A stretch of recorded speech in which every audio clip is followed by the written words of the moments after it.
ሰማይ ሳይዘረጋ ፍጥረት ሁሉ ሳይኖር በአንድነቱ በሶስትነቱ ሲመሰገን ይኖረ ዓለምን በማይመረመር ጥበቡ የፈጠረ ትንኝን እንኳን ሳይዘነጋ የሚመግብ ስጋችንን ለብሶ ከውድቀት ያነሳን የሰላማችን ራስ ጌታችን መድኃኒታችን ኢየሱስ ክርስቶስ በልብ ታስቦ በአንደበት ተነግሮ ስለማያልቀው ቸርነቱ ከባህሪ አባቱ ከአብ ከባህሪ ሕይወቱ ከመንፈስ ቅዱስ በንጽህና ከደመቀች ከቅድስት እናቱ ጋር የተመሰገነ ይሁን።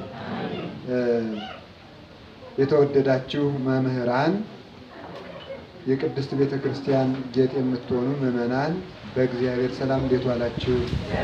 እንደምን አመሻችሁ? እንዴት ሰነበታችሁ? ቸሩ አምላካችን እግዚአብሔር ስለማይነገር ሁሉ ስለማይነገር አይደለም ተነግሮ ስለማያልቀው ቸርነቱ የተመሰገነ ይሁን። መነገር ይነገራል ግን አያልቅም ለማለት ነው። በመካከላችን ተገኝቶ እንዲያስተምረን መልካም ፈቃዱ ይሁን። እንደ እግዚአብሔር መልካም ፈቃድ የምንማማርበት የትምህርታችን ኃይለ ቃል የዕለተ ዓርብ ጸጋዎች በሚል ኃይለ ቃል እንማማራለን። የዕለተ ዓርብ ጸጋዎች በሉ እስቲ እንድገመው። ነገር በሶስት ይጸናል።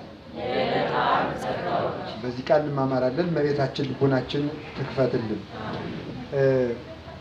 ሁላችንም እንደምናውቀው ዕለተ ዓርብ ፍጥረት ሁሉ ተፈጥሮ ያለቀበት ዕለት ነው። ሰው ሁለት ጊዜ ሁሉ ተፈጥሮ ያለቀው ዓርብ ነው።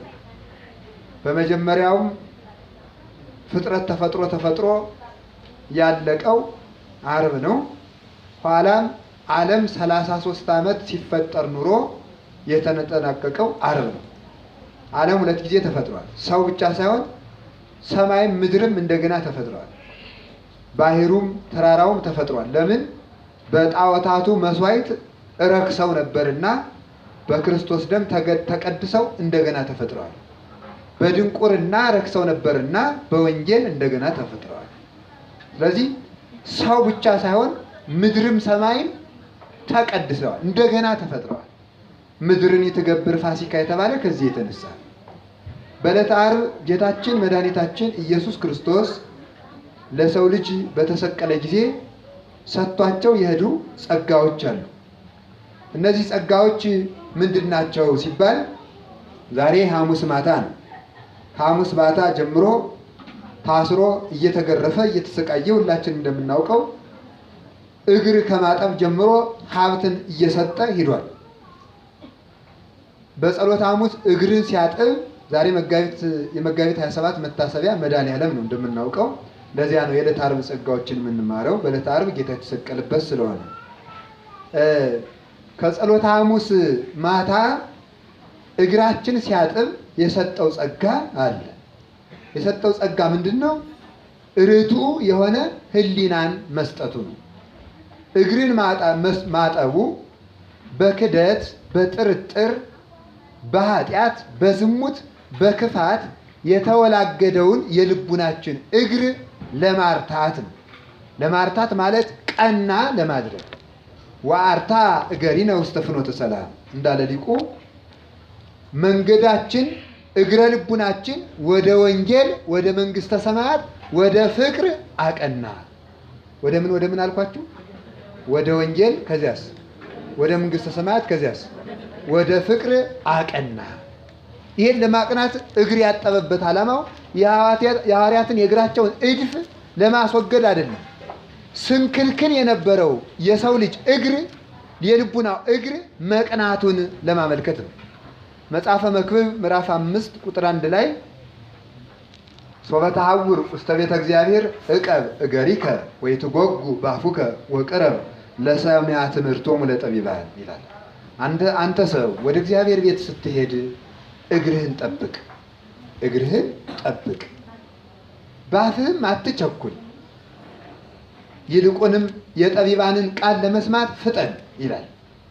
እግርህን ጠብቅ ማለት በትዕቢት አትራመድ፣ ሮጥ ብለህ አትሄድ፣ በሩጫም አትሄድ። መላእክት እንደ ሻሽ ተነጥፈው እንደ ግንድ ተረብረው አለና ትቀሰፋለህ። ክብርት ናትና ነው። ለሰሙ ነው። ለወርቁ ግን እግረ ልቡናን ጠብቅ። የልቡናህን እግር ጠብቅ፣ መልሰው፣ እሱን አታባክን። ሰው ለምሳሌ ቅዳሴ ሲያስቀድስ ይደክማል፣ ሲጾም ይደክመዋል፣ ወንጌል ሲማር ይደክመዋል፣ ያፏሽገዋል። ማፏሸግ በገጠር ቋንቋ ነው መሰለኝ። በከተማው ምንድን ነው የምትሉት? ማዛጋት ነው የምትሉት? አዎ ማዛጋት ነው የምትሉት እናንተ። ሁለቱም ግን መዝገበ ቃላት የለም። ለማንኛውም ሰው የሚያዛጋው የሚያፏሽገው አይኑ ፍርጥ የሚል እስከሚል ድረስ ያለቅሳል፣ እግሩን ያሻርባል። ለምንድን ነው እንደዚያ የሚሆነው? መጀመሪያ ጥቂት የመርፌ ቀዳዳ ታክል የሐሳብ ቀዳዳ ስለሚቀድለት ነው ለሰይጣን። ወይ ስለ ቤቱ ወይ ስለ ኑሮ ሲያስብ በዚያች እምከመረከበ ንዑሰ ሙባእ ውእቱ ያርህቦ ለንዑስ መካን መጠነ ምህላፈ ገመል ጽውን። የመርፌ ቀዳዳ ታክል ቀዳዳ ካገኘ ይላል ቅዱስ ታውሮስ፣ ሰይጣን የተጫነ ግመል ያህል የሚያሳልፍ አድርጎ ያስፋፋዋል ይላል። የምን ያህል ነው የሚያስፋፋው? የተጫነ ግመል የሚያሳልፍ ያህል ያስፋፋዋል። ስለዚህ ሰው በሚያስባት ጥቂት ሐሳብ ድካምን ይጠራል። ከዚያ በኋላ ለተጋድሎ ደካማ ይሆናል። ጥቂትም ቢሆን ስለ ወንዱ ስለ ሴት፣ ሴቱ ስለ ወንድ፣ እቤት ስላለች ጉዳይ ጥቂትም ካሰበ በዚያች ገብቶ ያዳክመዋል። ለዚህ ነው መጽሐፈ መነኮሳት ታቀብ እምንዑሳት ከመ ኢትደቅ በአብያት ብሎ የሚናገረው። በታላላቆቹ እንዳትወድቅ መጀመሪያ ከታናናሾቹ ተጠበቅ ይላል። ከታናናሾቹ ሐሳብን ከማሳብ ተጠበቅ። ስለዚህ ልብ ቀናን እንዲያስብ፣ ሰቂለ ህሊና የሚባል እንዲሰጠን፣ ርቱ ህሊና የሚባል እንዲሰጠን፣ እግረ ልቡናችን እንዲቀና ነው እግራችን ያጠበን። ስለዚህ ቀናውን የልብ እግር ሰጥቶናል። በአፍህ አትቸኩል ማለት ፈጥነህ አትሳል ነው። አንድ ቤተ እግዚአብሔር ሄደህ ስጋዊ ወሬ አታውራ። ሰው ያወጋል። እንደ ወሬኛነት ያለ በሽታ እንዲያው ሰይጣን ማዕት ይባላል። ምን አልኳችሁ? የቁጣ ሰይጣን ማለት ነው። እና የቁጣ ሰይጣን ሰው እንዲቆጣለት ምን እንደሚያደርግ ታውቃላችሁ? አረጋዊ መንፈሳዊ እንደሚነገር ሰው እንዲቆጣ ብቻ እንዲያው ቀድሜ ልጠቁማችሁ። ለሰው ትልቅ የኃጢአት ምንጮቹ ልይ ማለትና ልስማ ማለት ነው። ምንና ምን ናቸው? ልይ ማለትና ልስማ ማለት። አሁን ወንዱ ሴቶችን ልይ ማለት ነው የሚጥለው። ልይ ማለት ያን ስለሚያውቁ ነው ሴቶችም ራቁታቸውን የሚያውቁ። ወንዶች ልይ እንደሚሉ ሴቶች ጠንቅቀው ያውቃሉ። ለዚያ ነው ራቁታቸውን የሚሄዱት። ወንዶች ልይ ሲሉ እነሱ ደግሞ ልታይ ይላሉ ማለት ነው። ወንዶቹ ደግሞ ልሰማ ሲሉ ሴቶች ልስማ ይላል። እዚያ ላይ የሌላቸውን ንብረት ሁሉ አለን እያሉ ወንዶች ያው ሲያወሯቸው እውነት መስሏቸው ለትዳርም ለምንም ይሞኛሉ ማለት ነው። ልስማ ማለት የሌላቸውን ወፍ እንኳን ጭር ብትል የሚፈራውን እኔ እኮ 5 ወንድ አያጠቃኝም እያለ ወንዶች መጽሐፈ ቀለምንጦስም እንደሚያስቀምጠው በእይታ ይሰናከላሉ። ሴቶች ደግሞ ከገርነት የተነሳ የሚነግሯቸውን ነገር ሁሉ ሰሚዎች ይሆናሉ። ሰው በጥቅሉ ሴትም ሆነ ወንድ ስናጠቃልለው በጸናው መናገር ነው እንጂ ሁሉም በሁሉ አለ። በማየት መውደቅም ከሴትም አለ፣ በመስማት መውደቅም ከወንድም አለ። የጸናውን እየነገርኳችሁ ነው እንጂ ለሰው ትልቁ በሽታው ልይና ልስማ ማለት ነው። እና አሁን ዛሬ ሰው በፌስቡክ ልይ ይላል። አንዲት ሴት ራቁቷን ሆና በፌስቡክ ስትለቀው ያንን ላይክ ይላል። ለምን? ልይ ማለት ምን ያደርግለታል? ሰው እንዴ ፊልም ላይ አፍጥጦ የሚውለው ሰው አሁን የመጡ አሉ። ሁለት ማን የሚባል ታውቃቸዋለህ? ዓለሙን ያንቀጠቀጡ እንደዚህ ያለ አፍጥጦ ሰው የሚውለው ልይ ማለት ታውቃቸው? እሺ ጥሩ ቃላት ያሰማል። እነዚህ ልይ ማለትና ምን ማለት ናቸው? ልስማ ማለት በዚያ ላይ እኮ ከደብር ቅዱስ ሲኖሩ አባቶቻችን የቃየል ልጆች ባላጡ። ለምን? የተቀደሱት ከርኩሳኑ ጋር እንዳትጋቡ ተብሎ ተከልክሏል። ሴት ብቻ ሲወለዱ እስቲ እንስፈና ዘፈኑ። አንተ ምንድን ነው አሉ። ልስማ ተመልከቱ። ደብር ቅዱስ ያለ ምንድን ነው ይሄ ነገር አሉ። የሴቶችን ድምፅ ሰሙ። ኋላ እስቲ ብቅ ብለን እናየው።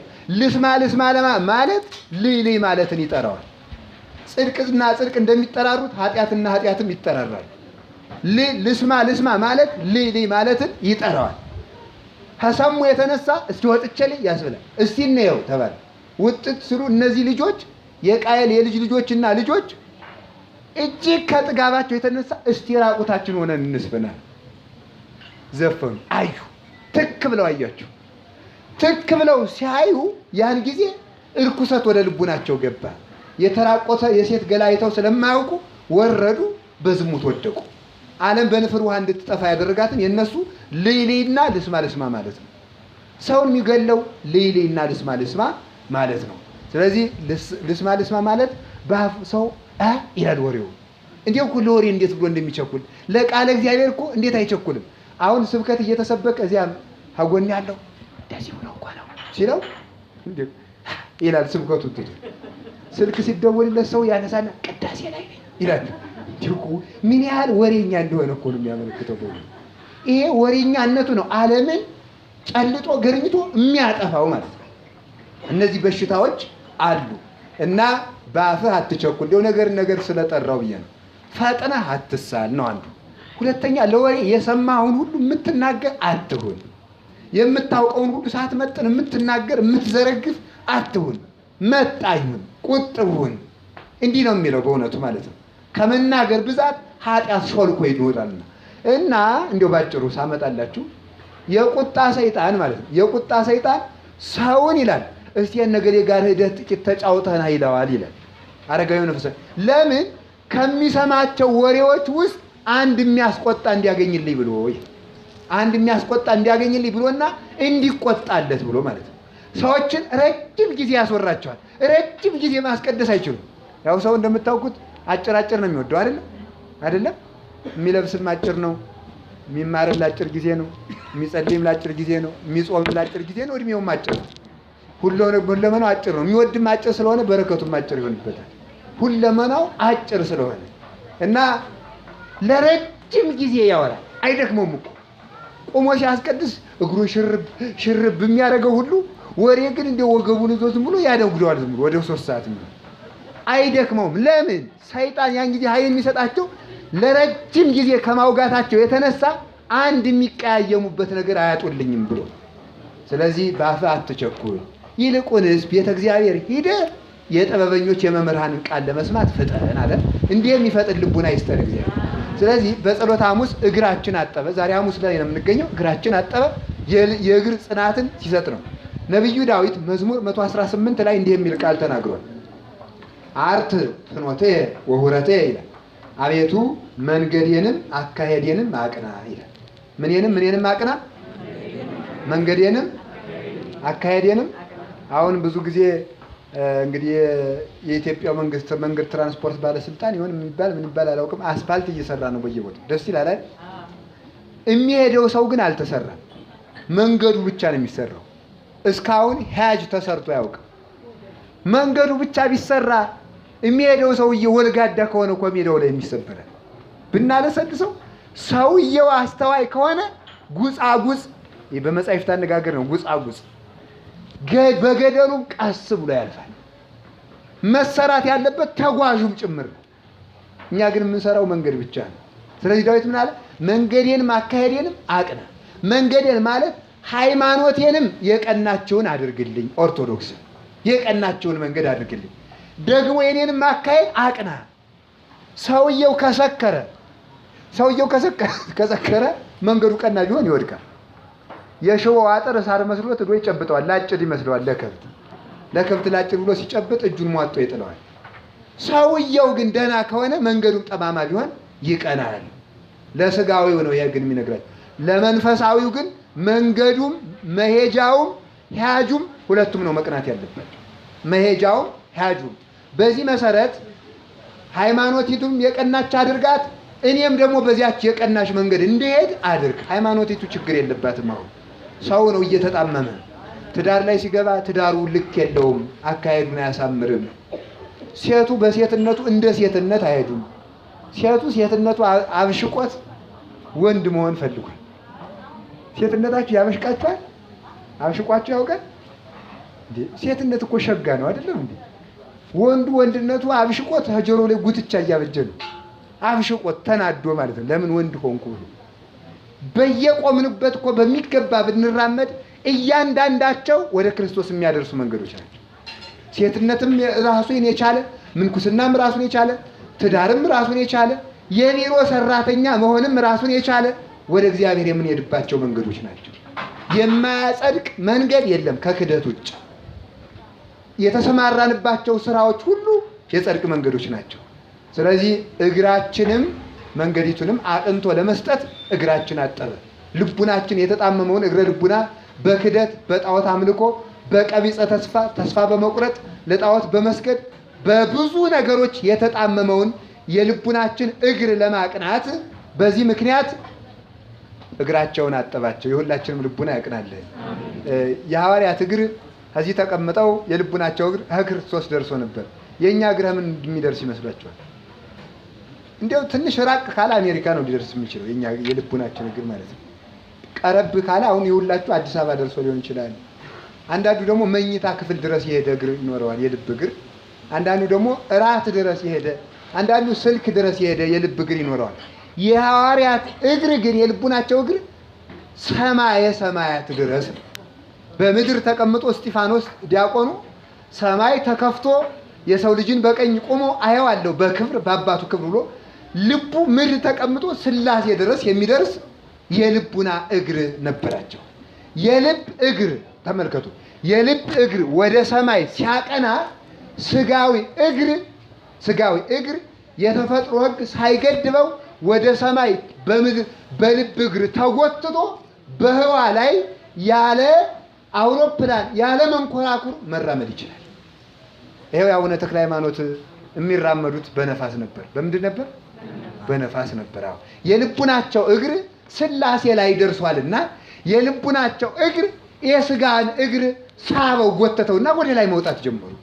ከዚያ በኋላ በመብረቁ በደመናው ይሽከረከሩበታል። ምን ባይኖርስ?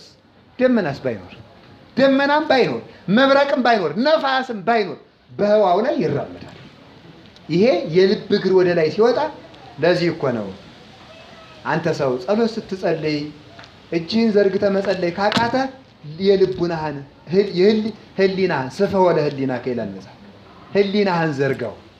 ታመ ከሆነ እጅህን ዘርግተ ለመጸለይ ህሊናህን ወደ እግዚአብሔር ዘርጋው፣ ጎትቶ ይወስዳል። አሁን ሰው ልቡ ያለው ዓለም ላይ ስለሆነ እግሩም ወደ ዓለም ነው የሚሮጠው። አሁን የንጉሥ ልጅ አሉ ወዴት እየሄዳችሁ ነው አላሉ። ሐዘን ቤት አሉት አሉ። አደን አለ። ለምን? እሱ ስለ አደን ነው የሚያውቅ እንጂ ሐዘን ሰምቶ ስለማያውቅ ነው። ልቡ የሚያስበውን ነው ሰው ሁሉ የሚናገር ማለት ነው። አሁን ለማግባት የሚያስብ ሰው ሴትን እንዲያው መቼስ በቀርሙም በሌሊቱም በቁሙም በህልሙም የሚያስብ ሰው ነገ ሌት ብለው ሴት ነው የሚል ሌት የሚለው ሴት ያለ መስሎት ማለት ነው። ከልቡ ባለው ነው ሰው የሚሳበው። ልቡ ወዳለበት ነው የሚጎተተው ሰው ልቡን ወደ ሰማይ። ለዚህ ነው ቅዱስ ጳውሎስ ሐሌው ዘበሰማይ ወአኮ ዘበምድር ያለ የሰማዩን አስቡ የምድሩን ግን ተውት ይላል። የሰማዩን ስናስብ የምድሩ እየተከተለ ይመጣል። ቅዱሳንን እኮ ገንዘብን ስለናቁት ገንዘብ ማጣት ሳይሆን የሚያስቸግራቸው ገንዘብ መብዛት ነው። ጸጋን ማጣት ሳይሆን ጸጋ መብዛት ነው። እንዲያው ለምን እነሱ ጥለው ሲሄዱ የምድሩ እየተከተለ ነው የሚመጣ። ምን አባቱ በሰማዩ የጸጋ ገመዳቸው የምድሩ ይጎትታል። እግረ ልቡናቸው የቀና ነውና ጉጻጉጽ አይደለምና ጠማማ አይደለምና ስንክልክል አይደለምና የቀና የልብ እግር ያለው ሰው ወደ ሰማይ ይደርሳል። በዚህ ምክንያት እግረ ልቡናችን ወደ ወንጌል ወደ ወንጌል ወደ መንግስተ ሰማያት ወደ ፍቅር ለማቅናት እግራቸውን አጠባቸው። ይህንን የልብ ጽናትና የቀና ሃይማኖት የቀና የልብ እግር ሰጥቶ አጠባቸው። ማታም ፈራ፣ ተንቀጠቀጠ፣ አለቀሰ። በመፍራቱ በኩል ፍርሃትን ሙሉ አስወጥቶ ሰደደልን። ነፍሴ ተጨነቀች ብሎ ጭንቀትን አስወጥቶ ሰደደ። ስለዚህ ያለመጨነቅን ጸጋ፣ ምንም ያለመታወክን ጸጋ፣ ሞት እንኳን ወደ ሞት ብሄድ አልፈራም፣ ክርስቶስ ከኔ ጋር ከሆነ ማን ይችለኛል እያለ እንደ ቅዱስ ጳውሎስ ፍጥረት ሁሉ እንዲዘምር ጭንቀትን ለማውጣት ተጨነቀ። በመጨነቁ በኩል አለመጨነቅን ሰጠ። አለመጨነቅን ሞት አባ ይልፋ ለዛቲ ጽዋ ምኔ አባት ወይ ይችን ጽዋ ከኔ ያሳልፋት ብሎ የመከራን ጽዋ ከፍጥረት ሁሉ አሳለፈ። የመከራን ጽዋ አሳለፈ። በመፍራቱ በኩል ፍርሃትን አስወገደልን፣ ተያዘ። በመታሰሩ በኩል መታሰርን ፈታልን። የትምህርታችን ርዕስ ምንድን ነው? የዕለተ ዓርብ ምንድን ነው? ጸጋዎች። በመታሰሩ ከስር መፈታትን ሰጠን። በመታሰሩ ከስር መፈታትን በጲላጦስ ፊት በመቆሙ በፍርድ ከመቆም ከመከሰስ አዳነ። በመደብደቡ በዲያብሎስ ከመደብደብ አዳነን። በመራቆቱ የነፍስ ራቁትነትን አስወግዶ ራሱን ልብስ አድርጎ ሰጠን። እየተጎተተ ምድር ላይ በመውደቁ ከውድቀት አነሳን። መሳለቂያ መሳቂያ ሆኖ አይሁድ እየተፉበት መሳለቂያ በመሆኑ ያጋንንት መሳለቂያ መሳቂያ ከመሆን ሰወረ። መሳቂያ በሉ እስኪ። መሳቂያ ቅዱስ ዮሐንስ አፈወርቅ ይላል ዘኮነ ተውኔተ ለአጋንንት ይላል።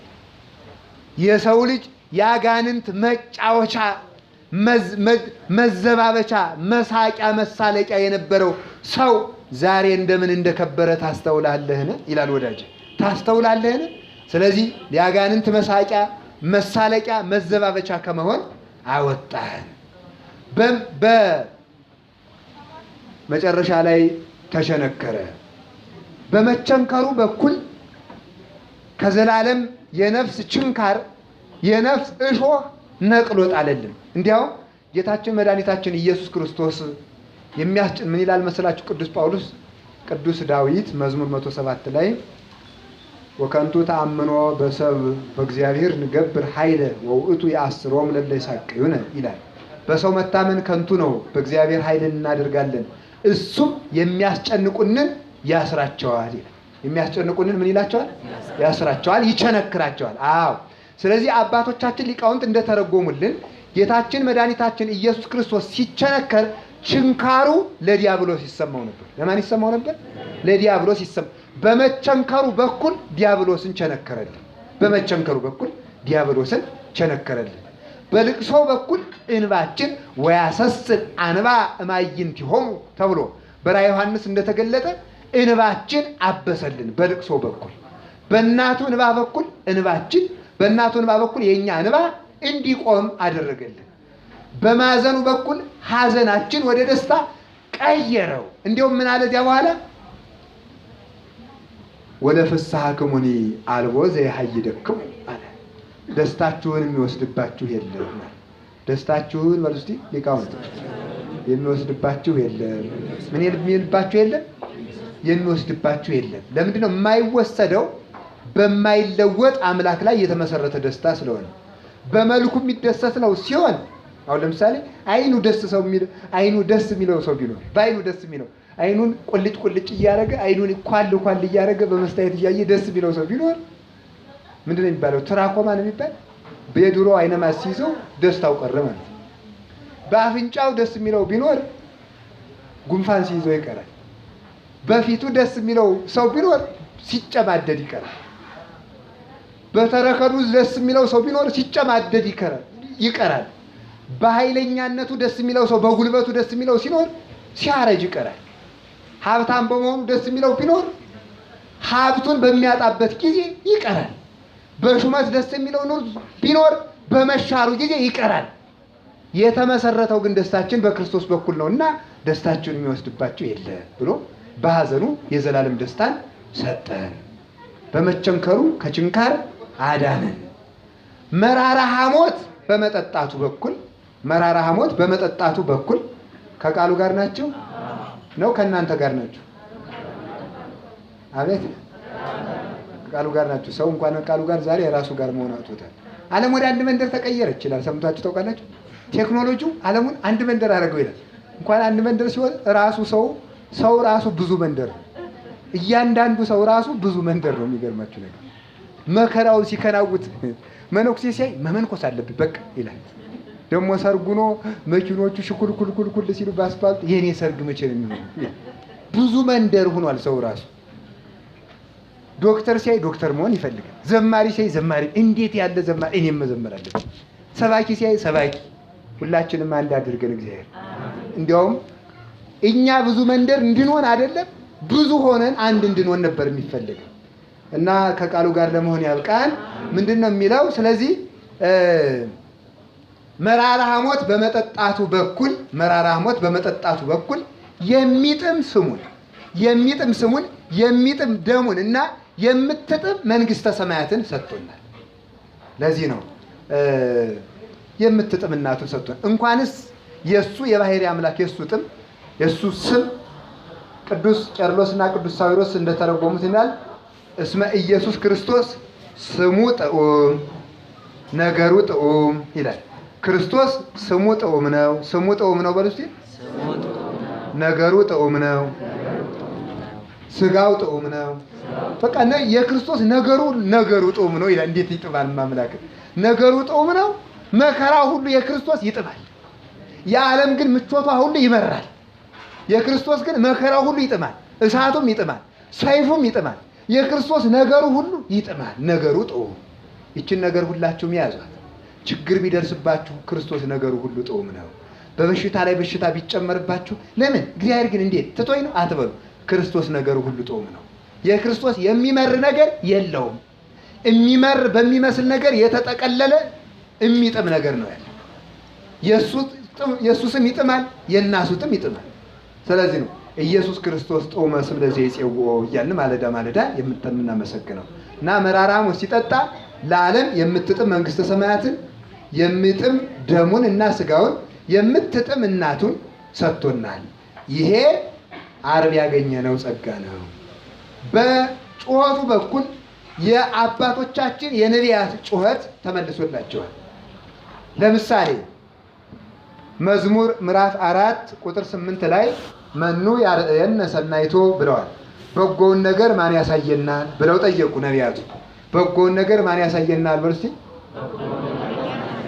በጎውን ነገር ማን ያሳየናል? አሁን ሰው በጎ ነገር ለማግኘት አሁን ቴሌቪዥን የምታይ ለምንድን ነው? አይ እነዚህ ፊልሞቹ ይላል በጣም ነው የሚያስተምሩት። አስተማሪ ናቸው። በብዙ ዘርፍ ነው የሚያስተምሩት። ለጠቅላላ እውቀት ይላል።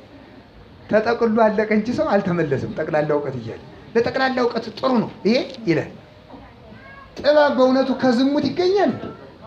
ወንድና ሴት እየተሳሳመ ፊልም ተብሎ ዝሙት ክብር ተሰጥቶት እብደት ክብር የተሰጠበት ዘመን ከዝሙት ጥበብ ይገኛል? እንዴት ሊገኝ ይችላል? በጎውን ነገር ማን ያሳየናል? ከመናፍቅ ትምህርት ሊገኝ ይችላል? አይገኝም።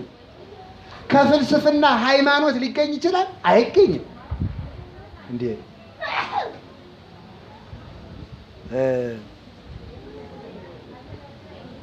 ጤናው ነው። ሁሉንም የጤና ያድርገው እግዚአብሔር። እና ማን ያሳየን ብሉ ሲሉ እሱ ማቴዎስ ምዕራፍ 11 ቁጥር 28 ላይ እንዲህ ብሎ መለሰላቸው። ተማሃሩ እምኔ እስመ አነ የዋህ ወትሑት በውስተ ልቤ። በጎውን ነገር ማን ያሳየናል ብለው የጠየቁትን ጥያቄ ከኔ ተማሩ ብሎ መለሰ። ምን አለ? ከኔ ተማሩ በሉ እስቲ። ሰው ጥበብን ሊማር ቢፈልግ ከክርስቶስ ወንጌል፣ ከሐዋርያቱ፣ ከነቢያቱ ይማራል። ስለዚህ በጩኸቱ ጩኸታቸውን የነቢያትን ጩኸት መለሰላቸው። አይቴኑ በጉ ለምሷ በጉ የመስዋዕቱ በግ ወዴት አለ የተባለውን ነው በጉ ተብሎ እራሱ ደግሞ ታርዶ እነሆ ብሉ ጠጡ ብሎ ሰጥቶ መለሰላቸው። ረሃባቸውን በማጥገብ መለሰላቸው። በጩኸቱ ጩኸታችን መለሰ። ሌላው የዕለተ ዓርብ ጸጋዎች ያገኘነው መድኃኔዓለምን በየወሩ ስናከብር እነዚህን ጸጋዎች ማወቅ ስላለብን ነው። ሌላው የዕለተ ዓርብ ጸጋ ጌታችን መድኃኒታችን ኢየሱስ ክርስቶስ አባት ሆይ ነፍሴን በእጅህ አደራ ሰጣለሁ አባ ማኅፀን ነፍሴ ውሰዴከ ብሎ ነፍሱን አደራ ሲሰጥ አብ የወልድን ነፍስ ይለያል። ወልድ አይለይም ማለት አይደለም፣ በአንድ ስልጣን ይለያል። ይሄ ማለት ከዚያ በፊት የሰው ነፍስ የምትለየው በዲያብሎስ ቁራኝነት እግዚአብሔር ሲያዝ ነው። ግን በዲያብሎስ ቁራኝነት ሳትወድ በግዷ ተገዳ በስቃይ ትለይ ነበር። በሐዲስ ኪዳን ግን የክርስቲያን ነፍስ በመዓዛ መለኮቱ ሽታ በመላእክት አጃቢነት እንድትለይ ነፍሳችንን በእግዚአብሔር እጅ እንደምትሆን ሲያመለክት ነፍሴ ነፍስህን በእጅ አደራ ተቀበል አለ። በዕለተ ዓርብ አንዱ የሰጠን ጸጋ ነፍሳችን ስትለይ በእግዚአብሔር እጅ መሆንን ተሰጥቶናል። በማን እጅ መሆንን አልኳችሁ? በእግዚአብሔር እጅ መሆኑን፣ በመላእክት ታጅቦ መውጣትን። ክፉ ከሆን ግን የብሉይ ኪዳኑ መርገም መጥቶ ወይም ደግሞ ስቃዩ መልሶ በክርስቶስ የተቆረጠው ይቀጠላል ማለት ግን አይደለም። ክፉዎች ከሆን ዛሬም ግን በጥመት ነፍሳችን ትለያለች። ኃጢአተኛ ሰው ሲሞት ጅል ሰው እስከሚሞት ድረስ እየተሳደበ ነው የሚሞት። እንዲህ ያለ ምግብ ይሻላል ሲሉት ታሞ ተኝቶ ነው። አላፈር ብሉ እንጂ ምኑን እበላዋለሁ ይላል። አመልም ጤናም የነሰው ሰው አለ። አመልም ጤናው። ቅዱሳን ግን ሲሞቱ ከዕፀ ሕይወት አንዷን አምጥቶ መልአክ ያሸታቸዋል። ሊያሸቱ ምስጥ እንዳሉ ነፍሳቸው ምንጥቅ ብላ ትወጣለች። ይሄ ነው አካሄዳቸው። ክቡር ሞቱ ለጻድቅ በቅድመ እግዚአብሔር። የጻድቅ ሰው ሞቱ የከበረ ነው። ሞቱ ስለሀጥ ጸዋግ፣ የኃጢአተኛ ግን ሞቱ አስከፊ ነው ተብሎ እንደተነገረ። ስለዚህ ነፍስ በእግዚአብሔር የምትሆንበትን እጅ የምትሆንበትን ስልጣን፣ ከእግዚአብሔር አባቷ እቅፍ የምትሆንበትን ስልጣን፣ ከአምላኳ ጋር የምትታይበትን ስልጣን፣ እግዚአብሔርን የምትመስልበትን ስልጣን ሰጥቷታል። ይህ የዕለተ ዓርብ ጸጋ ነው። ይህን ጸጋውን የሰጠን እግዚአብሔር የተመሰገነ ይሁን። ሌላው ጌታችን መድኃኒታችን ኢየሱስ ክርስቶስ በዕለተ ዓርብ የሰጠን ጸጋ አንዱ ምንድን ነው? ጥምቀትን ሰጥቶናል። በዕለተ ዓርብ ጥምቀትን ሰጥቶናል። ጎኑ ሲወጋ ከጎኑ በፈሰሰ ውሃ ጥምቀትን ሰጥቶናል። ጥምቀት ሀብት እንደሆነ አይስባችሁ ታውቃላችሁ? ሰው ሀብት እኔ እንዲያው ሰው ሲሰጥ እጅግ ይገርመኛል። ልጄ አሜሪካ ሀገር ስለሄደችልኝ ለመድኃኒዓለም አንድ ጥላ አምጥቻለሁ እልል በሉላቸው ይባላል። እልል ይባላል። ሰው ደግሞ የሚገርመው የሚሰጠው እልል እንዲባልለት አድርጎ ነው የሚሰጠው። መድረክ ላይ አምጥቶ ለምስክርነት ምስክር። በነገራችን ላይ ሰው በየጉባኤው መድረክ ላይ የሚመጡት ልምድ ልውውጥና ምስክርነት የሚባሉ ጽድቅን የለበሱ ከንቱ ውዳሴዎች ናቸው። ወንድማችን ካለው የረጅም የአገልግሎት ልምድ የተነሳ አገልግሎት ያካፍልናል ይባላል። በእኛ ጊዜ እንዲህ ያለ ችግር ነበር፣ እንዲህ አድርገን ተወጣ ነው። ይህ እኮ የራስን ገድል ማንበብ ነው። እነዚህ ጽድቅን የለበሱ ከንቱ ውዳሴዎች ናቸው። አምጥቶ ምስክርነት ይባልና ይሄ ተደርጎልኝ እንዲህ ተደርጎልኝ እንዲህ ተደርሶ ስለዚህ 1000 ብር ሰጥቻለሁ እልል በሉ። እልል የሚባለው እግዚአብሔር ያን ስለማድረጉ ሳይሆን ስለ 1000 ብር ነው። ይሄን አድርጎልኝ ይሄን አድርጎልኝ ብሎ ሲያበቃ ግን 50 ሳንቲም ሰጥቻለሁ ቢል እልልታው ቀስ ያለ ነው የሚሆነው። ስለዚህ የሚጨበጨበው ለገንዘቡ ነው ማለት ነው። የሚጨበጨበው ለገንዘቡ ነው። እግዚአብሔር ሰው የሰጠው ጸጋ ልጁ አሜሪካ ሲሄድለት፣ ልጅ ሲያገኝ፣ ትዳሩ ሲሳካለት እንዲህ አይደለም። ጤና ሲያገኝ፣ ደመወዝ ሲያገኝ፣ ከጠላቱ ጋር ሲጣረ ጠላቱ ሲበርድለት፣ እንዲህ ሆነ የስጋው ጥያቄ ሲመለስለት አይደለም። መጀመሪያ ማመስገን የሚገባን ልጅነትን ስለሰጠን። ሰው ኩራቱ የሀብታም ልጆች እንዴት እንደሚኮሩ አላያችሁ? እኔ ያው ገጠር ነው ያደግኩት፣ አሁንም ያለው ገጠር ነው። የገጠር ምሳሌ መስላችሁ እናንተ ወደ ከተማው እየወሰዳችሁ አመስጥሩት እና በገጠር የድሃ ልጅ ጥሬ የሀብታም ልጅ ቆሎ ያስቆላና ይይዛል። ሐምሌ ላይ ገጠር እህል ውድ ነው፣ ሐምሌና ነሐሴ። እናንተ ግን እንደልባችሁ ነው። ሐምሌም ነሐሴ ብቻ ደሞዝ አይጉድል መብላት ነው። የገጠሩ ሰው ግን እንትኑን ጎመኑን እያንቦለቦለ እንደ ቂጣ እየበላ ነው እኛን የከተማውን ሰው የሚመግበን። አዲያ ሰው ባላገር እያለ ደግሞ ኩራቱ እኮ ነው ደግሞ የሚያኖረው። ገበሬ እኮ ሰው የሚያየው ምን ችግር አለ እንዴ? ጤፍ ባይኖር ካፌ ገዝቼ እበላለሁ ይላል። ገበሬ ከሌለ እኮ ካፌም የለም።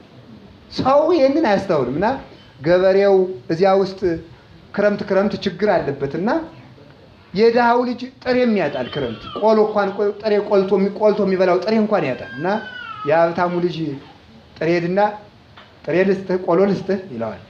ለማን ነው እንደሚለው? ለድሃው ልጅ ነው። ጥሬ ትሰጠኛለህ? አዎ። ቆሎ ትሰጠኛለህ? አዎ። ምን ታደርግልኛለህ? እንዴ እረኛ ሳለሁ እኔም ማውቅ ነበር። እግሬን ተሸክመ ቁጭ በል ይለዋል። የድሃውን ልጅ እኮ ነው እንዲያ የሚለው። አሁን ግዛቱን ለማስተዋወቅ ደግሞ ሲያበቃ እንዲያውም አልሰጥም ትቼዋለሁ ይላል። ይኸው የዚያ አንድ ጭብጥ ቆሎ ያለው ሰው ልጅ መሆን እንኳን እንዲህ አድርጎ አኩርቶ ማለት ነው። ቆሎ ያለው ልጅ መሆን ሰው እንኳን አኩርቶ ሰው የድር ዳኛ ልጅ ስለሆነ እንኳን ኩራቱ አላኖር ብሎ እኮ የፖሊስ ልጅ በመሆኑ አላኖር ብሎ እንዲያው አሁን ትልልቅ ባለስልጣናትን እኔ እገሌን እኮ አብሬው አንድ ቀን ሻይ ጠጥቻለሁ ብሎ የሚያወሩ ሰዎች አሉ። እጅግ የድንቅ ያህል የሚያወሩት። ይሄ የሚያስደንቅ ከሆነ የአጋዕዝተ ዓለም ሥላሴ ልጅ መሆን እንዴት አያስደንቅ? ለሰው ትልቁ ሀብቱ ልጅነቱ። በዚህ ደስ ይላችሁ ይገባል። በሽታም ቢኖር ብታጡም ብትነጡም ብትቸገሩ ዕውቀትም ብታጡ ምንም ባይኖራችሁ የሥላሴ ልጅ በመሆናችሁ ብቻ ደስ ሊላችሁ ይገባል። ልጅነት ስልጣን ናት። እስቲ ስልጣን ናት በሉ። ምንድን ናት? ስልጣን ናት። ምን የምናደርግባት ስልጣን? ዲያብሎስን የምንረግጥባት ስልጣን፣ እሳት የምናጠፋባት ስልጣን፣ የአውሬዎችን አፍ የምንዘጋበት ስልጣን፣ ሰይፍን የምናሸንፍበት ስልጣን፣ ወደ ሰማይ የምንነጠቅበት ስልጣን፣ አማልክት ዘበጸጋ የምንሆንበት ስልጣን። እስቲ አማልክት ዘበጸጋ ብሉ። አማልክት ዘበጸጋ የምንሆንባት ስልጣን፣ እግዚአብሔርን ማየት የምንችልበት ስልጣን፣ የዘላለም ሕይወት የምንመርስልባት ስልጣን፣ እግዚአብሔርን የምንመስልባት ስልጣን፣ መንግሥተ ሰማያት የምንገባባት ስልጣን። ከዚህ በላይ ሹመት አለ? ይህን ሹመት የሰጠን እግዚአብሔር የተመሰገነ ነው። ሰው አንድ ቢሮ ሰራተኛ ሆንኩ ብሎ እንዴት እንደሚኮራ አላያችሁትም? አሁን የሚሽከረከሩ ወንበሮች መጥተዋል። ተሽከርካሪ ወንበሮች እዚያ ላይ ይቀመጥና ሰው መቼስ ባለ ጉዳዩ ናችሁ ስትሄዱ አያስቀምጥም። ሸክርክርክርክር ብሎ ዙሪያ አንድ ክብ ሞልቶ ዙሮ ይመጣል። እሺ ምን ነበር ጉዳዩ ይላል። አንዳንድ ጊዜ ደግሞ ወደ ኋላ ዞጭልህ ይላል እያሽከረከረ። እሺ እንዴት ነው እያለ ወደፊት ይመጣል። ያኳን ስልጣኑ ነው ሙቶ ማለት ነው። ነገ ጥሎት ብድግ ለሚለው። ሥላሴ ግን የሰጡን የዘላለም ስልጣን፣ ነፋሱን የማቆም ስልጣን፣ ዝናሙን የመለጎም ስልጣን፣ ሰማዩን የመለጎም ስልጣን ይቺ በልጅነት የተገኘች ናት። ውሃውን ህብስት የማግኘት ስልጣን የማድረግ ስልጣን፣ ሞትን የእውር የማድረግ ስልጣን፣ ሙት የማስነሳት ስልጣን፣ በጨርቅ ጫፍ ድውይ የመፈወስ ስልጣን፣ የተሰወረውን የማወቅ ስልጣን፣ ግዙፍ ስጋ ለብሶ ረቂቅ የመሆን ስልጣን። ግዙፍ ስጋ ለብሶ ምን ይሆን ስልጣን? ምን ማለት ነው? ቅዱሳን ግዙፍ ስጋ እያላቸው በተዘጋ ቤት ይገባሉ። ይሄ ሁሉ ስልጣን የተገኘው በምንድን ነው? በልጅነት በሉ እንጂ በምን? ስለዚህ በዕለተ ዓርብ የተገኘ ነው። አንድ ወይ ሶፋ ወንበር ወይ ደግሞ አንድ ቴሌቪዥን ያለው እናት አባት እንኳን ሲሞት የዚያን ወራሽነት ለማሳወጅ ሰዎች በፍርድ ቤት እንዴት ደፋ ቀና እንደሚሉ ታውቃላችሁ። የሥላሴን ልጅነት ለማግኘት ግን ራሱ አውጆ ወዶ ፈቅዶ ያለ ሐሳብ የሰጠን ነው። ኤራቅሊስ የተባለው ሊቅ ምእመን ቤተ ክርስቲያን ውስጥ በነፃ የምትገበየው ገበያ አለ ይላል። ምን የምትለው ገበያ አለ? ዓለም ነፃ ገበያ የሚለው ያለ ቀረጥ መነገድ ነው። እንደዚህ አይደለም። በነፃ የምትገበየው ገበያ ማለት ምንም ዋጋ ሳትከፍል የምትወስደው ገበያ አለ። ምንድን? ስጋውና ደሙ። ምንድን? ልጅነት። ምንድን? ብርሃን የምትሆን ወንጌል። እንዴ ይሄንን እኮ በነፃ ነው ያገኘነው። ምን መልስ አለ? ለዚህ መልሳችን ናኩቶ ለገባሬ ሰናያት ላይ ለእኛ በጎ ነገር ያደረገ እግዚአብሔር የተመሰገነ ይሁን እያልን እናመሰግናለን ማለት ነው። እና አንዱ ጸጋ ልጅነት ነው። በዚያ ታጥበናል። ሌላው የሰጠን ጸጋ ምንድን ነው? ስጋውና ደሙ። ስጋውና ደሙ ይሄን እንደ ስጦታ አየውም። ተመስገን እግዚአብሔር ጨምሮ ሰጥቶኛል ይላሉ አንድ ሰዎች። እንዲሁ በቃ ጥቂት ቤት ሲያበጁ የራሳቸው መኖሪያ ቤት ሲኖሩ የራሳቸው የቤት መኪና ሲገዙ ነው ተመስገን ጌታ እግዚአብሔር ምን አሳጥቶኝ ይላል። ባይኖርስ ምን አሳጥቶኝ አይባልም። ከስጋውና ከደሙ የበለጠ ጸጋ አለ? እንግዲህ ድግስ ውስጥ ተገኝቶ መብላት ደስ የሚያሰኝ ከሆነ ድግስ መጠራት ደስ የሚያሰኝ ከሆነ የአምላክን ስጋ ለመብላት መጠራት እንዴት አያስደንቅም? ንጉስ ሰርግ ሲጠራ ሰርግ ሲጠራ ድግስ ሲጠራ የሚያስደስት ከሆነ የክርስቶስን ስጋ ለመብላት መጠራት እንዴት አያስደንቅም? ጽናት የሚሆን ምስጢር የሚገልጥ ምስጢር የሚያስተረጉም የተሰወረውን የሚገልጥ ሰውን የእግዚአብሔር መልክ እንዲኖረው የሚያደርግ የዘላለም ሕይወት የሚያድል ሰውን ወደ ሰማይ የሚስብ ምግቡን ስጋውን ቆርሶ ደሙን አፍሶ ሰጠን። በደሙ ፈሳሽነት አጠበን፣ በስጋው አጠገበን። ይሄ የሰጠን ጸጋ ነው። የሰጠን ጸጋ እግዚአብሔር ለዘላለም አይንጠቀን። ሁላችሁም ይህን ስጋና ደም ልናስብበት ይገባል። ወጣት ከሆናችሁም እያቆራረጡ እኔ አንድ ነገር ልንገራችሁ። ሁላችሁም ጤና አላችሁ አሁን አይደል? አላችሁ የላችሁ? አላችሁ አይደል? እንዲያው እናንተ ጤነኛ መሆን በዛብኝ፣ እስቲ ደግሞ ለአንድ ወር ጥቂት ልታመም ማለት ትፈልጋላችሁ? አንድ ወር እንዲያው ጥቂት እስኪ ደግሞ ልታመምና ከዚያ ከአንድ ወር በኋላ ደግሞ መልሼ ነፃ ሆናለሁ ትላላችሁ? ሰው እስከ 14 ዓመት እንደዚህ ይቆርብና ጥቂት በሽተኛ ልሁን ብሎ ደግሞ እዚያው በኋላ ይተዋል። ጥቂት በሽተኛ ልሁን ማለት ሳይሆን ለዘላለም በሽተኛ መሆን። ቁርባንን ማቋረጥ አይገባም። ያቋረጣችሁ መቁረብ ይገባል። በነፃ ለሰጠን አምላክ ስጋዬን ብሉ ብሎ ደሜን ጠጡ ብሎ የሰጠን አምላክ እስከ ዘላለሙ ይክበር ይመስገን እንጂ እኛ ከዚህ ማዕድ ልንሸሽ አይገባም። እንዲያው በእውነት ንጉሥ እንኳን ማዕድ መርጦ ነው የሚያሰልፈው። እገሌ እዚህ ላይ ቀረ፣ እገሌ እዚህ ላይ ቀረ። ክርስቶስ ግን ሳይመርጥ ነው የሰጠን። ድሃ አላለ፣ ባለጸጋ አላለ፣ አይዛብ ነበርክ አላለ፣ ነበርክ አለ። ነህ ግን ይላል ነበርክ ነው የማይለው። ከተመለሰ ነበርክ ብሎ አልሰጥም አይልም ነው እንጂ በአረማዊነት እያለ አይሰጠውም። ልታውቅ ይገባል። አረማዊ አይል፣ ኃጥእ አይል፣ ጻድቅ አይል፣ ቀይ አይል፣ ጥቁር አይል፣ ሊቅ አይል፣ ያልተማረ አይል። እስመ አቡክሙ ሰማያዊ ያዘንም ዝናም ላይ ለጻድቃን ወኃጥአን ላይ ለሄራን ወኩያን። የሰማይ አባታችሁ ዝናምን በክፎችም በደጎችም በጻድቃንም በኃጥአንም ያዘንባል እንደተባለ ስጋውን ደሙን ጸጋ አድርጎ ሰጠን። ይህን የሰጠን አምላክ የተመሰገነ ይሁን። ሌላኛው የሰጠን ጸጋ በዕለተ ዓርብ የሰጠን ጸጋ ንስሐ ነው። ምንድን ነው የሰጠን አልኳችሁ? ንስሐ ነው። ንስሐን የሰጠን በማን በኩል ነው? በፈያታዊ ዘየማን በኩል ንስሐን ሰጠን። ንስሐ እንደ ሴቶች ማህፀን ናት ይላል። እንደ ምንድን ናት አልኳችሁ? እንደ ሴቶች ማህፀን ናት። የሴቶች ማህፀን መጽሐፈ መነኮሳት ነው እንዴ? የሴቶች ማህፀን ዓይን የሌለውን፣ እጅ የሌለውን፣ እግር የሌለውን፣ አፍንጫ የሌለውን፣ ጆሮ የሌለውን፣ ራስ የሌለውን፣ የሁሉ አካል የሌለውን፣ ጣት የሌለውን፣ የሁሉ አካል የሌለውን የወንድ ዘር ተቀብላ ዓይን እጅ እግር ያለው ልጅ ትሰጣለች። ንስሐም የልቡ ዓይን የጠፋበትን፣ የልቡ እግር የተሰናከለበትን፣ የልቡ ጆሮ የደነቆረበትን፣ የልቡ እጅ የተቆረጠበትን ኩላ አካል ሰጥታ የክርስቶስን ንጹሕ አካል ሰጥታ ታወጣዋለች።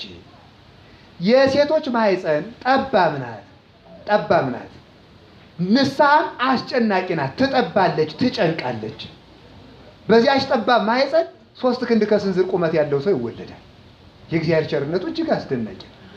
በዚች ጠባብ በሆነችው አስጨናቂ በሆነች ንስሐም የሰው ልጅ በቂ የእግዚአብሔር መልኩን ይዞ ይወለዳል። ስለዚህ ንስሐን ሰጠን። ንስሐ የውበት ባህር ናት። ንስሐ የምን ባህር ናት? ሰው ሁሉ እየታጠበ እየነጻ የሚወጣባት የውበት ባህር ንስሐ ናት። ንስሐ እግዚአብሔር የከፈተልን የምህረት በር ናት። ሰው ሁሉ የበደለ ቢኖር ወደዚያች መምጣት ይገባል። ኃጢአትን ግን ለነገ ማለት አይገባም። ስለ ንስሐ አንድ ታሪክ ልንገራችሁ ነው። ጨርሰናል። ጥቂት 10 ደቂቃ እንማር። 10 ደቂቃ እሺ፣ ፈቃዳችሁ ከሆነ እና አንድ ሰውዬ ነበርና ምን ያደርጋል? ያ ሰውዬ መነኩሴ ነው እና በሰንበት መንገድ መሄድ ክልክል ነው እንደምታውቁት። እሑድ መንገድ አይኬድም።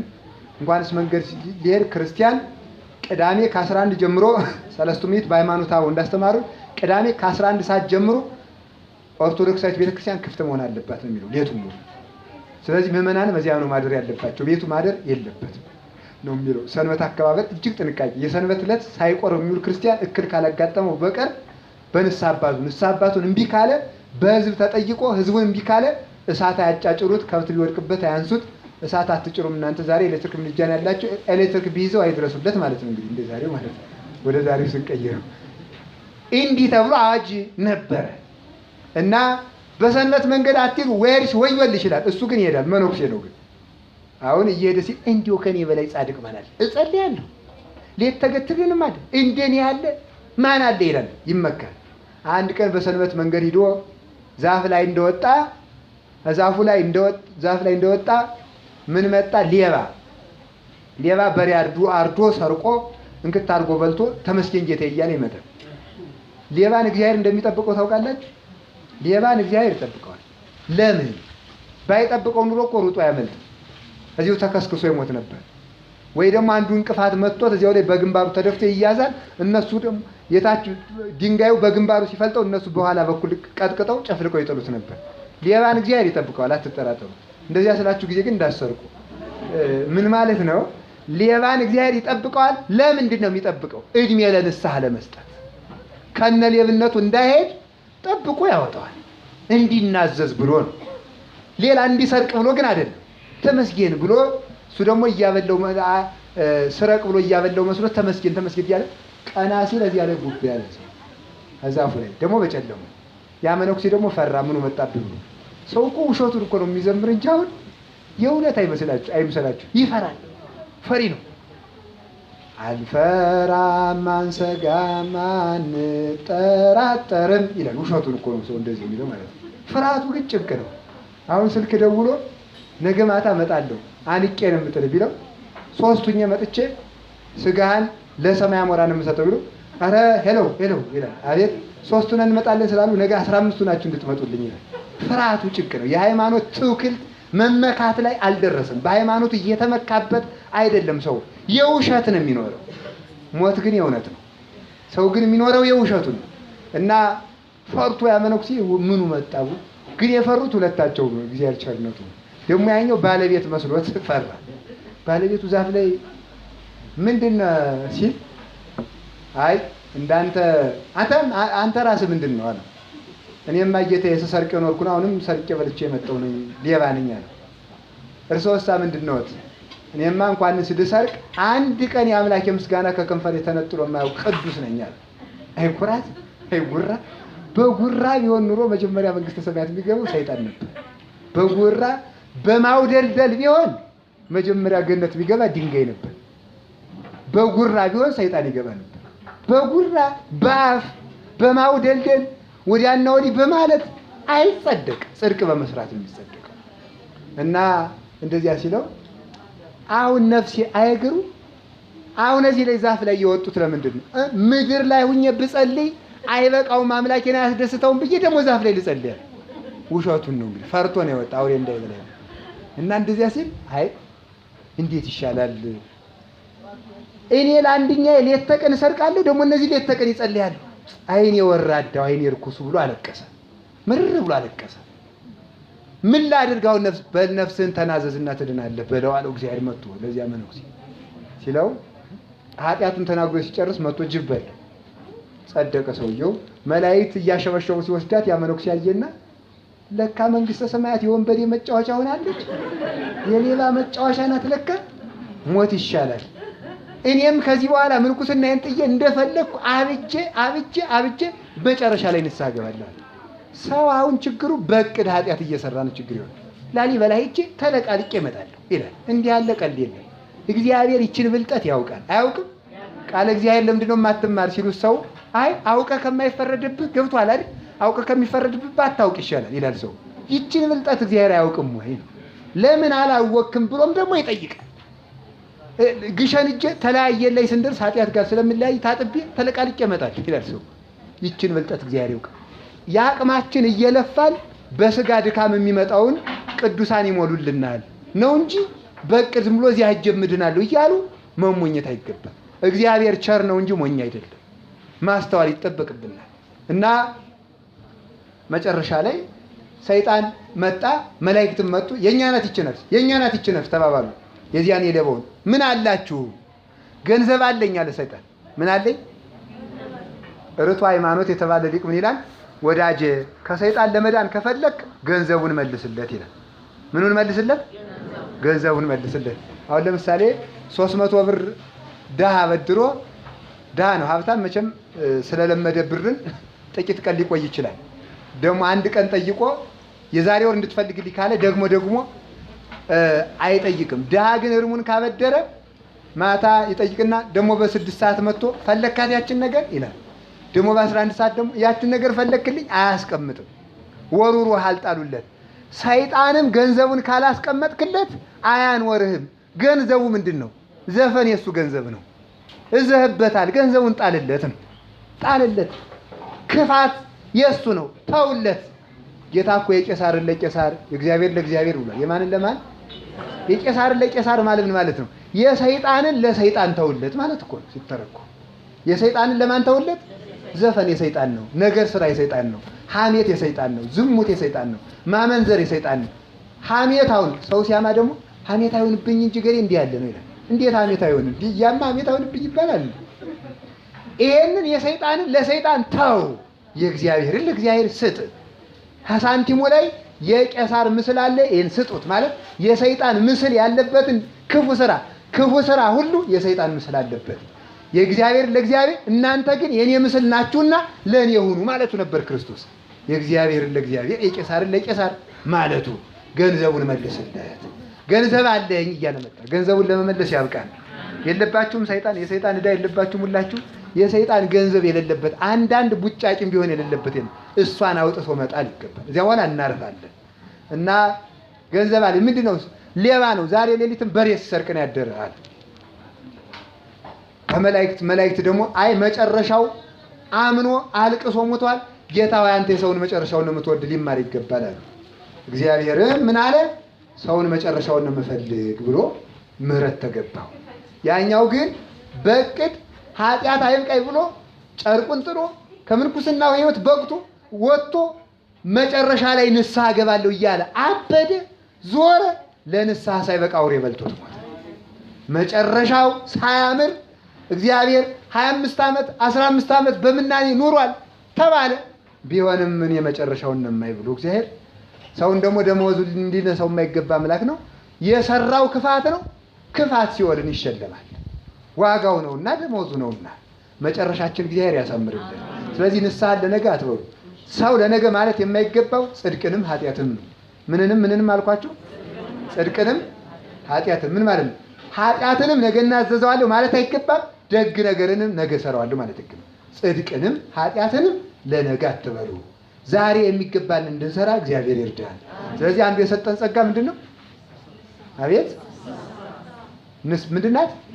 ንስሐን ሰጠን። ንስሐ ደግሞ ያለፈውን ክፋት መተው ደግሞ በጎ ነገር አንድ ሰው እንኳን አንድ ነገር ልንገራችሁ።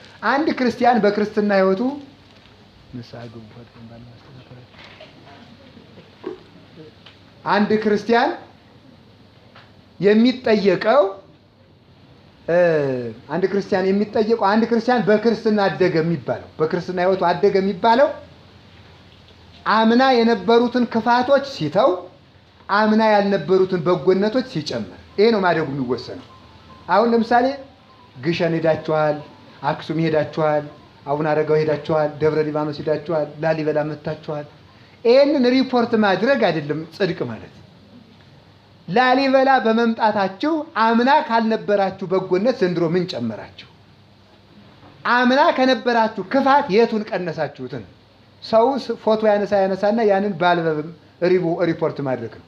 ይሄ ላሊበላ ሄጄ የተነሳሁት ነው፣ ይሄ ግሸን ሄጄ የተነሳሁት፣ ይሄ አክሱም ሄጄ ብዙ ፎቶ አንተ ብዙ ገዳም ይላል። እንዲያውም ከጠፋ አልበም ላይማ ብታየው ብዙ አለ ይላል ደግሞ ሰው።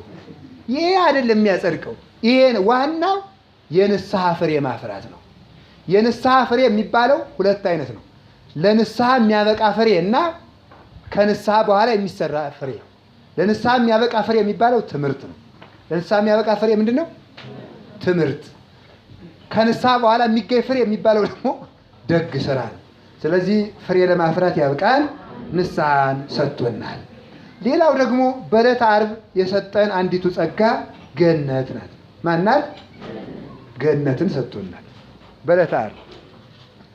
አንተ ትቀድሞ ለአዳም በዊአ ውስተ ገነት ብሎ ሉቃስ 23 ላይ አዳምን ቀድመህ ገነት ትገባለህ ተብሎ ገነትን የሰጠን በዚያች ዕለት ነው።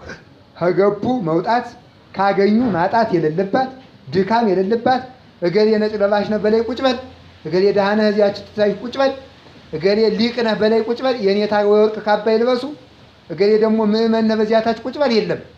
ብፁዕ አባታችን ጳጳስ ነው እዚያ ላይ ይቀመጡና ጫማዎትን እንሳሙ፣ ደግሞ አንተ ደግሞ በታች ነህ እዚያ ታች ስገድ የሚባል የለም።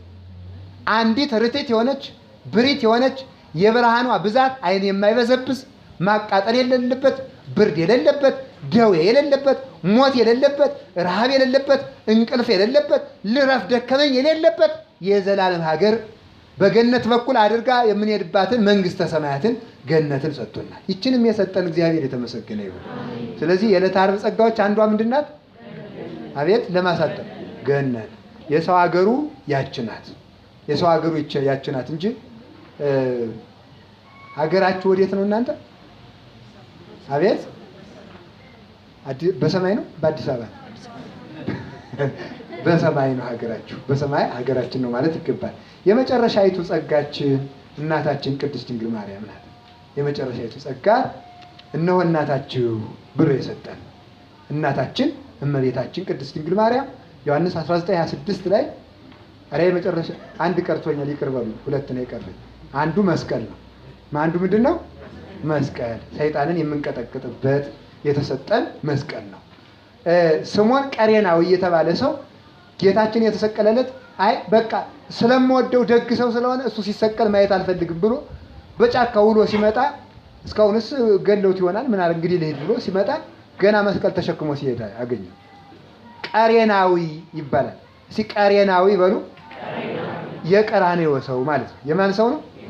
የቀራንዮ ሰው ያደርገን ሁላችን። የቀራንዮ ሰው የለም እዚህ ውስጥ የጥብርያዶስ ሰው ነው እዚህ ሙሉ። እንዳትቆጡሽ እኔንም ያጠቃልላል። የጥብርያዶስ ሰው ማለት ሲበረክት ደስ እያለው በቃ ልልልልል የሚል ነው። እግዚአብሔር 5 እንጀራ አበርክቶ መገበ ቅልጥ ማድረግ። እግዚአብሔር ተሰቀለ ሲባል ግን ለስቅለት ለመሳተፍ ደስ እያለው የሚሄድ የለም። ቅዱስ ጳውሎስ ክርስቶስን በመከራው እሳተፈዋለሁ ይላል ዕብራውያን 3:13 ላይ ክርስቶስን በመከራው ምን እለዋለሁ አለ? እሳተፈዋለሁ። መስቀልን ሰጠ። ኋላ የቀራንዮ ሰው የጥብርያዶስ ሰው የሚባለው ሲበረክት ብቻ ቤተክርስቲያን የሚገኝ እንደምቦይ ካብ የጥምቀት ብቻ ተክቦ የሚገኝ ደምቆ የሚገኝ የምቾት ጊዜ የሚገኝ የጭንቅ ጊዜ ግን የማይገኝ ይሄ የባህር ሰው የጥብርያዶስ ሰው የሆድ ሰው ይባላል። የቀራንዮ ሰው ያተገኘ መስቀሉንም ተሸከመ። አበጥዎ ከመይጹር መስቀሉ ነው ይቅርታ መስቀሉን ተሸክሞ እንዲያግዛቸው ለመኑት። ተሸክሞም አገዘው። አሁን ይጸውር ድደ ወይ ነብር ጠፈረ የሚባል ጌታ ከታች መሰረቱን ይሸከማል፣ ከላይ ከሰማይ ጣራ በላይ አለ የሚባል ጌታ አንድ እርጥብ መስቀል መሸከም ከብዶት ነውን? ለምንድን ነው ያገዘው ሲባል ከበረከተ መስቀሉ ሲያሳትፈው ነው። አምኑ ሲያሳትፈው ነው። ከበረከተ መስቀሉ ሲያሳትፈው አንድም ደግሞ እመቤታችንን በዮሐንስ በኩል በድንግል ዮሐንስ በኩል እንደሰጠን መስቀልን ደግሞ በስምዖን በኩል ሲሰጠን ነው። ንስሐን በፈያታዊ ዘየማን በኩል እንደሰጠን እመቤታችን በዮሐንስ በኩል እንደሰጠን መስቀልን ደግሞ በምን በኩል ሰጠን? በስምዖን ቀሬናዊ በኩል ሰጠን። አንዱ ጸጋ መስቀል ነው። በስመ አብ ወወልድ ወመንፈስ ቅዱስ ብሎ አጋንንት የምናርቅበት ስለ መስቀል ብዙ እንዳላስተምራችሁ ይረዝማል። መስቀልን ሰጥቶናል። ጦር የሚሆን አጋንንትን የምንወጋበት የምናቃጥልበት የምንጸናበት የባሕረ እሳትን በትርክዛ በመርኩዝነት የምንሻገርበት መስቀልን ሰጥቶናል። የመጨረሻይቱ እናታችን ቅድስት ድንግል ማርያም እናታችን እሷ የመጨረሻይቱ ጸጋ ናት። ሰው ሲያርፍ ሊሞት ሲል ሀብቱን ሁሉ ያለ የሌለ ሀብቱን ለልጁ አውርሶ ይሞታል። ጌታችን መድኃኒታችን ኢየሱስ ክርስቶስ ለስጋ እንደሚገባ በስጋው ሲሞት ለዓለም አውርሷት የሄደች ምንም መተኪያ የሌላት ገንዘቡ እናቱ ቅድስት ድንግል ማርያም ናት። ልመናን የምታውቀውን እሷን ሰጥቶን ሄደ። እሷን ሲሰጥ በመሪነቷ እንድትመራን እውርነታችን፣ በመሶብነቷ እንድትመግበን፣ በምስራቅነቷ ፀሐይ እሱን እንድታሳየን፣ የምስጢር መዝገብ በመሆኗ ጥበብን እንድትገልጽልን፣ ቤተፈውስ በመሆኗ እንድትፈውሰን፣ እሷም ብሪት በመሆኗ እንድታበራልን ማርያም ማርያም ማርያም ማርያም ማርያም ማርያም ፀሐየ ፍኖት ፀሐየ ፍኖት ማርያም አብራችሁ በሉ ፀሐየ ፍኖት ፀሐየ ፍኖት ማርያም ማርያም ማርያም ማርያም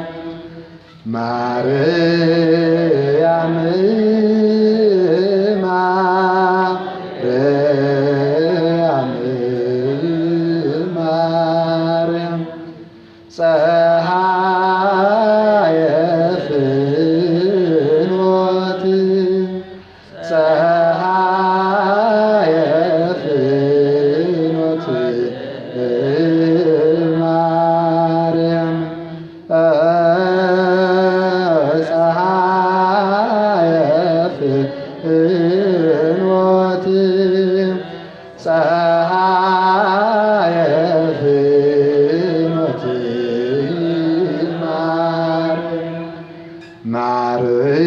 ማርያም ሶስት እናድርግ ማርያም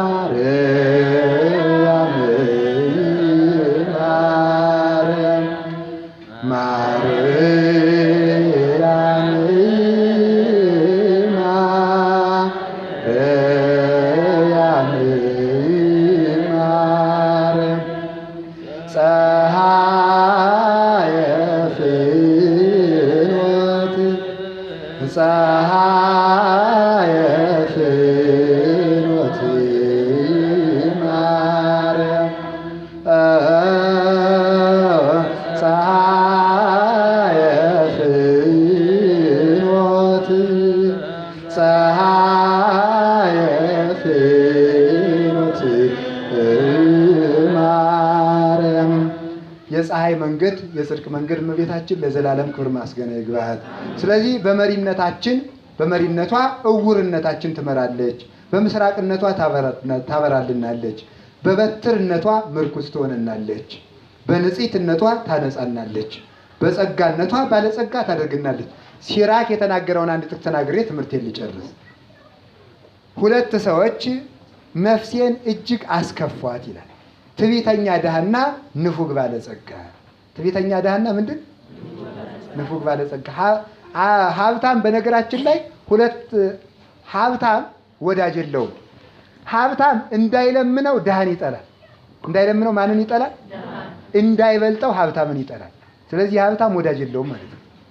ስለዚህ ንፉግ ባለጸጋ ነፍሴን አስከፋት ይልና ትዕቢተኛ ድሃ ከሀብታሙ ሰርቶ እንዳይበላ ኩራት ራት ነው ይላል። ለምን? ኩራታ መቸረቱ ሊራቱ ነው ያውቃል። ይሄ በራፍ ተንገርግቦ ለመሞት አጉል ኩራት ነው። ተመልከቱ፣ ኩራት ራት ነው እያለ እስቲ ትዕቢተኛ ድሃ በሉ። ትዕቢተኛ ምን? አሁን እንግዲህ እመቤታችንን ቅዱስ ገብርኤል ብሏታል። ተፈሥሒ ኦ ምልዕተ ጸጋ፣ ጸጋን የተመላሽ ምን ብሏታል? ጸጋን። እንግዲህ ተመልከቱ፣ አሁን ከሀብታም ቤት ጤፍ አለ ወስዳ አስፈጭተህ ብላ አቅማዳ ይዘናል ቢባል ኩራት ራት ነው። ቁጭ ቢል ይሆን ይሄ ሰው እንግዲህ እራት ይሆናል። ኩራት ራብ አጨማዶ ይገላል እንጂ እመቤታችን ባለጸጋ አለች እየተባለ እሷ ሂጄ ሳሊለነ ቅድስት አልልም ቢል ሰው ምን ይባላል? ትዕቢተኛ ድሃ ይባላል። ባለጸጋይቱ እያለች አቅማዳ ልቡናን ጠቅልሎ ሳሊለነ ቅድስት እያሉ ቅዳሴዋን እየደገሙ ከእሷ ጸጋን ማፈስ ሲገባ ተኝቶ ተጋድሞ ቢውል ትዕቢተኛ ድሃ ይባላል። ትዕቢተኛ ድሃ ከመሆን ይሰውራችሁ። የዚህ ዓለም ችግሩ አንደኛ ድሃ ነው፣ የምግባር የጽድቅ ድሃ ነው። ሁለተኛ ደግሞ ትዕቢተኛ ነው፣ አያውቅም። ደግሞ አለማወቁን ደግሞ እንዳናስተምረው ጥቅስ ይጠቅሳል። እንደዚህ እኮ ነው ወገኔ፣ ተስተካከል እባክህ ተስተካከል። መጽሐፍ ላይ አላነበብክም? አንደኛ ጴጥሮስ ምዕራፍ 3 እኮ እንዲህ ይላል ሲሉት፣ አዎ እሱማ ሮሜ ምዕራፍ 5ም እንዲህ ይላል።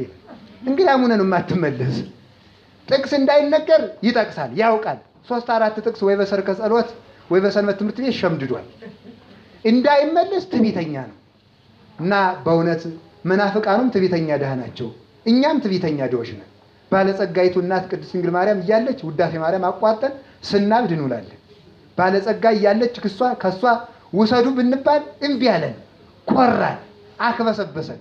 መንገድ ስትሄዱ በዋናነት እንዳትረሱ የምትቆረቆሩት ምንድነው? ስልካችሁን ነው። ስልኬን ይዣለሁ እንዳትረሱ፣ ውዳሴ ማርያም ይዣለሁ ብላችሁ ታውቃላችሁ? በዋናነት ሰው እንዳይረሳ የሚያስበው ይሄ ነው። ይሄ ትዕቢተኛ ድሃ ነው። እመቤታችን ፈውስም ቢሆን ምንም ቢሆን ከእሷ የማይገኝ ነገር የለም።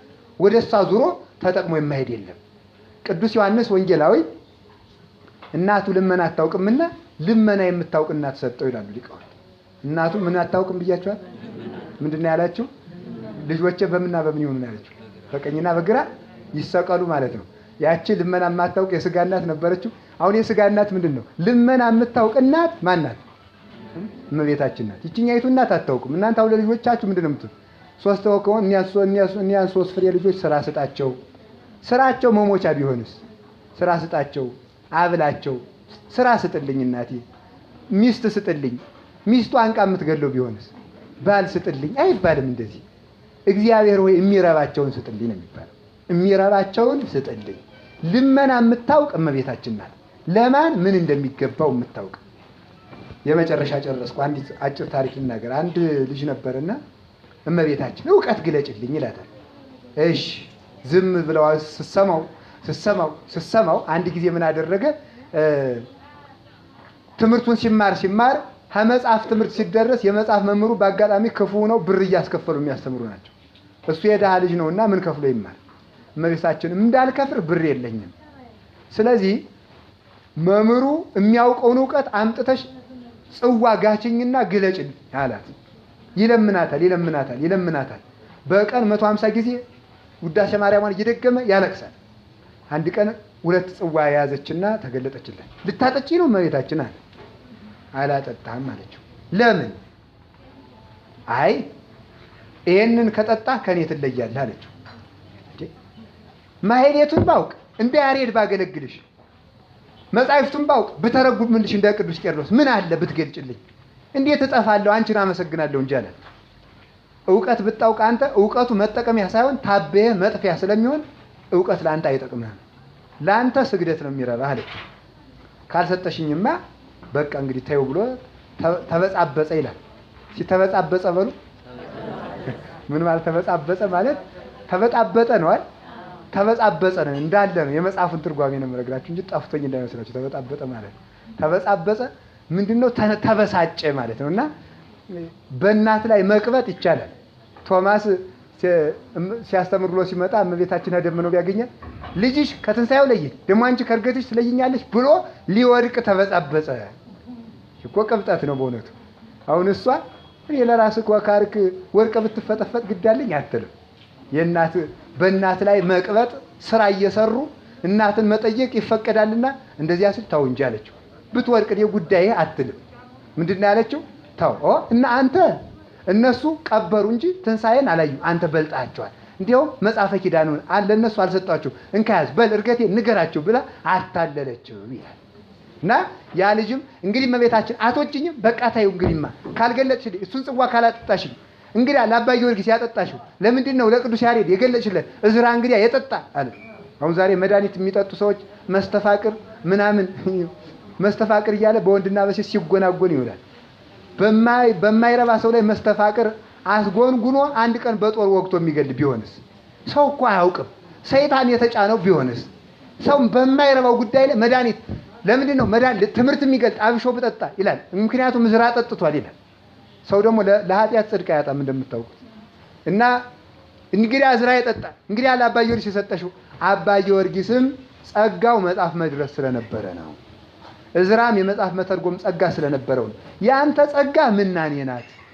ዕውቀትን ብታውቅ መጥፊያ ይሆናል እንጂ አይረባህም ማለት ነው። እምቢ አለ።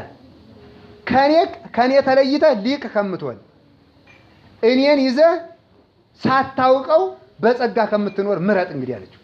ጽዋውን ላጠጣህና ሊቅ ሆነህ ከኔ ፍቅር ከምትለይ እኔን ይዘህ ሊቅነቱ ከሚቀርብህ የቱ ይሻልሃል? አንቺ ከምትቀርብኝስ ሊቅነቱ ይቅርብኛል። አንቺን ይዤ እሳት ውስጥ አንቺን ይዤ ከቀዝቃዛ ቦታ ከምቀመጥ አንቺን ሳልስ ከምቀመጥ አንቺን ይዤ እሳት ውስጥ ብገባ ይሻለኛል አለ። የዚህን ጊዜ የፍቅሯ ወይን በልቡ ገብቶ ሲዋኝበት ያለቀሰው እንባ መሬቱን አጎደጎደው ይላል። በፍቅሯ ዋይቶ ደስ አለው። መጨረሻ ላይ እየሰገደ እሷን እያገለገለ ሲሞት እንኳን እሷ ራሷ ወርዳ እቅፍ አድርጋ በቅፉ ይዛ ለነፍሱ ሳስታላት እየሳመች ወደ ሰማይ ሄደ ይችላል። በእውነቱ ያንም ያለ ክብር ታደለ። ስለዚህ እመቤታችን ልመና የምታውቅ ለማን ምን እንደሚረባው የምታውቅ እናት ሰጥቶናል። ይሄ ሁሉ ጸጋ የሰጠን መድኃኒዓለም የተመሰገነ ይሁን። ስለዚህ ዛሬ 27ን ስናስብ ይህንን መከራውንና የሰጠንን ጸጋ እያሰብን መጽናት ይገባል። እሱ ይህን ሁሉ ጸጋ ለዓለም እንደሰጠ እኛም የመድኃኒዓለም የምንለው ነገር ሊኖረን ይገባል። አቡነ መባጽዮን በየወሩ በመድኃኒዓለም አብረው የሚታሰቡት አባት እራትም ሲበሉ ክፍለ መድኃኒዓለም እያሉ ያኖሩ ነበር ይባላል። የመድኃኒዓለም ድርሻ ማለት ነው። ምሳም ሲበሉ የመድኃኒዓለም ድርሻ እያሉ ያኖራሉ። ልብስም ሰው ሲያመጣላቸው የመድኃኒዓለም ድርሻ። መድኃኒዓለም ልብስ ያልቅበታል። እሱም እግዚአብሔር በነገራችን ላይ ለጠማማ ሰው እንግዳ አይልክለትም። እሱም የመድኃኒዓለም ድርሻ እያሉ ስለሚያኖሩ ያችን የሚበላ ሰው ይጥልላቸው ነበር ይላል። ስለዚህ ከገንዘባችሁም ከልብሳችሁ ከጊዜያችሁ እሱ ስጋውን ሳይቀር ከፍሎ እንደሰጠ የሚወዳት እናቱን እናት ትሆናችሁ ብሎ እንዳስጠጋን መጠጊያ አድርጎ እንደሰጠን እኛም ከጊዜም ከገንዘብም የመድኃኒዓለም ድርሻ እያልን የምናኖረው ሊኖረን ይገባል ማለት ነው። እግዚአብሔር ይስጥልኝ።